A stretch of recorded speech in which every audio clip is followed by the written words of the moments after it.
حضرت سیدنا آدم علیہ السلام کے متعلق آتا ہے کہ ہر مہینے میں ایام 20 کے روزے رکھتے تھے، یعنی چاند کی 13، 14 اور 15 تاریخ کا روزہ۔ حضرت داؤد علیہ السلام کے متعلق آتا ہے کہ ایک دن روزہ رکھتے، ایک دن افطار کرتے، پھر ایک دن روزہ رکھتے، ایک دن کھاتے پیتے، یعنی سال میں 6 ماہ روزہ رکھتے تھے اور 6 ماہ افطار رکھتے تھے۔ حضرت موسیٰ علیہ السلام کے متعلق آتا ہے کہ آپ کو اور آپ کی امت کو اللہ تعالیٰ نے 40 روزے عطا کیے۔ حضرت عیسیٰ علیہ السلام اور ان کی امت کو 2 ماہ کے روزے کا حکم ملا، یعنی حضرت آدم علیہ السلام نے بھی روزے رکھے، حضرت ابراہیم خلیل اللہ نے بھی روزے رکھے، حضرت نوح علیہ السلام نے یوم عاشورہ کا روزہ رکھا، سیدنا داؤد علیہ السلام نے ایک دن چھوڑ کے ایک دن روزہ رکھا، حضرت موسیٰ علیہ السلام نے 40 روزے رکھے، حضرت عیسیٰ علیہ السلام اور ان کی قوم نے 2 ماہ کے روزے رکھے۔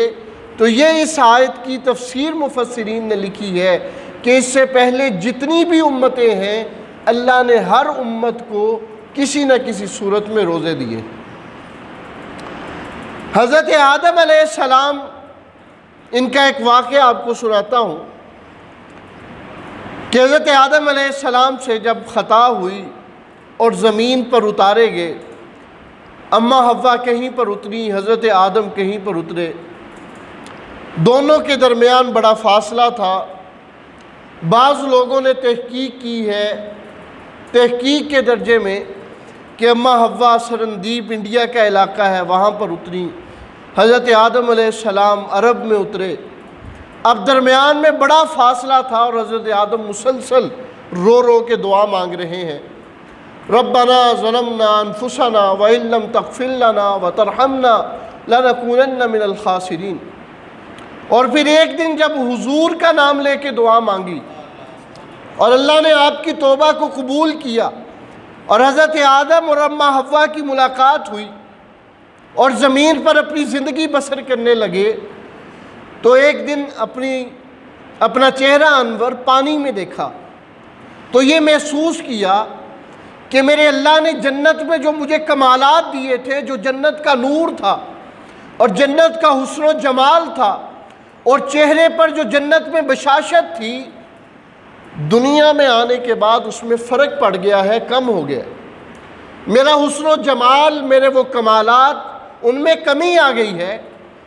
تو اللہ تعالیٰ سے دعا کی، یا اللہ جس طرح تو نے مجھے معاف کر دیا ہے، تو یا اللہ میں تجھ سے یہ بھی مانگتا ہوں جو کمالات، جو حسن و جمال، جو چہرے کی بشاشت اور نور تو نے مجھے جنت میں دیا تھا، یا اللہ اس دنیا میں بھی دے دے۔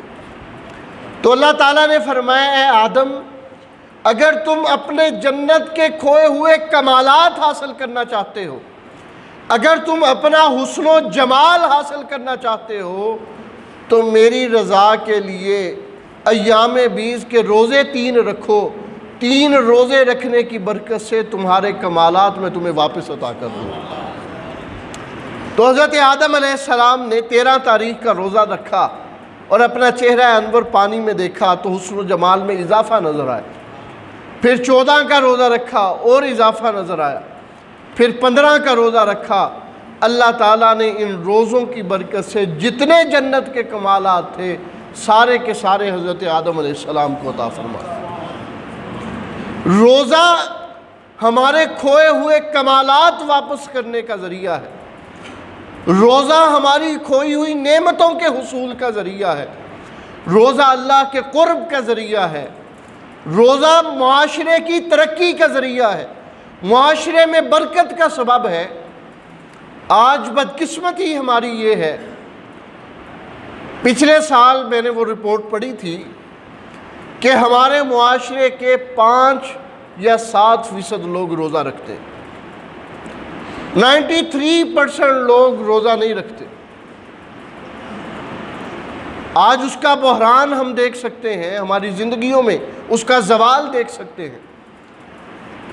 مجھے ایسے محسوس ہوتا ہے کہ شاعر مشرق ولی کامل علامہ اقبال رحمۃ اللہ علیہ نے ہمارے یہ حالات دیکھ کے یہ اشعار کہے تھے فرمایا گونگی ہو گئی آج کچھ زبان کہتے کہتے، ہچکچا گیا میں خود کو مسلمان کہتے کہتے۔ یہ بات نہیں کہ مجھے اس پر یقین نہیں، بس ڈر سا گیا خود کو صاحب ایمان کہتے کہتے۔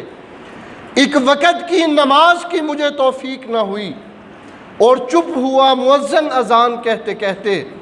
کسی کافر نے جو پوچھا یہ کون سا ہے مہینہ، شرم سے پانی ہاتھ سے گر گیا رمضان کہتے کہتے۔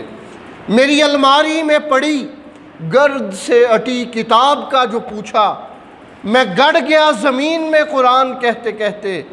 یہ سن کر چپ سادھ لی اس نے اقبال، جیسے وہ رک گیا ہو مجھے حیوان کہتے کہتے۔